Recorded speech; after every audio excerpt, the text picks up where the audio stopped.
आई तुळजाभवानीचं मंदिर आणि परिसराचा विकास आराखडा तयार करण्यात आलेला आहे आणि 3 फेजेसमध्ये आपण काम करतोय. एक काम जे आहे ते मंदिर ट्रस्टच्या माध्यमातून होणार आहे. दुसरं काम जे आहे ते राज्य सरकारच्या निधीच्या माध्यमातून होणार आहे आणि तिसरं काम जे आहे ते केंद्र सरकारच्या प्रसाद योजनेच्या माध्यमातून होणार आहे.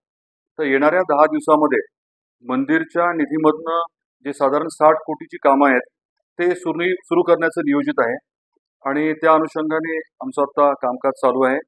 येत्या 10 दिवसामध्ये योग्य त्या मान्यता घेऊन हे काम सुरू होईल. सर्व काम जे आहे ते आपण राज्य सरकारच्या पुरातत्व विभागाच्या माध्यमातून करतोय, जेणेकरून पुरातन जो लुक आहे आणि जे पावित्र्य आपल्याला मेंटेन करायचं आहे ते आवर्जून करण्याचा आपला प्रयत्न राहणार आहे. आणि पुरातत्व विभागाचे जे नेहमीचे त्यांचे अनुभवी ठेकेदार आहेत, त्या लोकांनी टेंडर जे ते भरलेलं आहे आणि पुढच्या आठवड्यामध्ये ही प्रक्रिया पूर्ण होईल आणि 10 दिवसामध्ये हे काम सुरू करण्याच्या बाबतीतलं आमचं नियोजन चाललंय. आता जे टेंडर करण्यात आलेले आहेत त्याच्यामध्ये दोन्ही जे मंदिर आहेत, आई तुळजाभवानीचं मंदिर आणि भवानी शंकर मंदिर, त्याच्यामध्ये जो मंडप आहे त्या मंडपातले काही दगड जे आहेत ते थोडेसे शिफ्ट झालेले आहेत. ते आता सेफ्टी हॅझर्ड झाले, म्हणजे दुर्दैवाने काही होऊ नये म्हणून तो पूर्ण मंडप जो आहे तो उतरवून परत आपण तो आहे तसाच करणार आहोत, त्याच्यात थोडेसे बदल करून. आणि त्याच्या व्यतिरिक्त ज्या आपल्या ओहऱ्या आहेत त्या आपण थोड्या मागे नेणार आहोत, जेणेकरून मंदिराच्या बाजूने प्रशस्त अशी जागा उपलब्ध होईल. तुकोजी बाबांचं जे मठ आहे तिथली जागा तिथले महंत आहेत त्यांनी देण्याचा निर्णय घेतलेला आहे. ती जागा आपल्याला उपलब्ध होईल आणि त्याच्या बरोबरीने इतर काही तिथे बांधकामं आहेत जे तेवढे उपयुक्त नाही आहेत ते देखील काढले जाणार आहेत.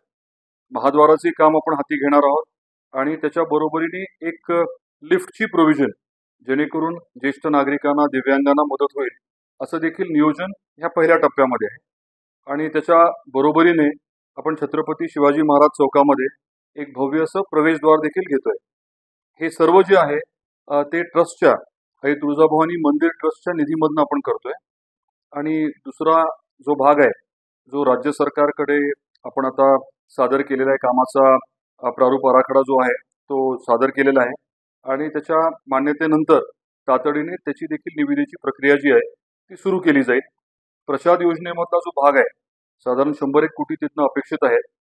ते काम जे आहे ते नंतरच्या टप्प्यात फिजिकली करावं लागणार आहे, बाकीची कामं झाल्यानंतर. त्यामुळे तो विषय आपण थोडा नंतर हाताळणार आहोत. देश विदेशातील प्रत्येक घडामोडींचे लाईव्ह अपडेट मिळवण्यासाठी आता साम टीव्हीच्या सर्व सोशल मीडिया प्लॅटफॉर्मला लाईक, फॉलो आणि सबस्क्राईब करा. तसंच सर्व नोटिफिकेशनसाठी बेल आयकॉन प्रेस करायला विसरू नका.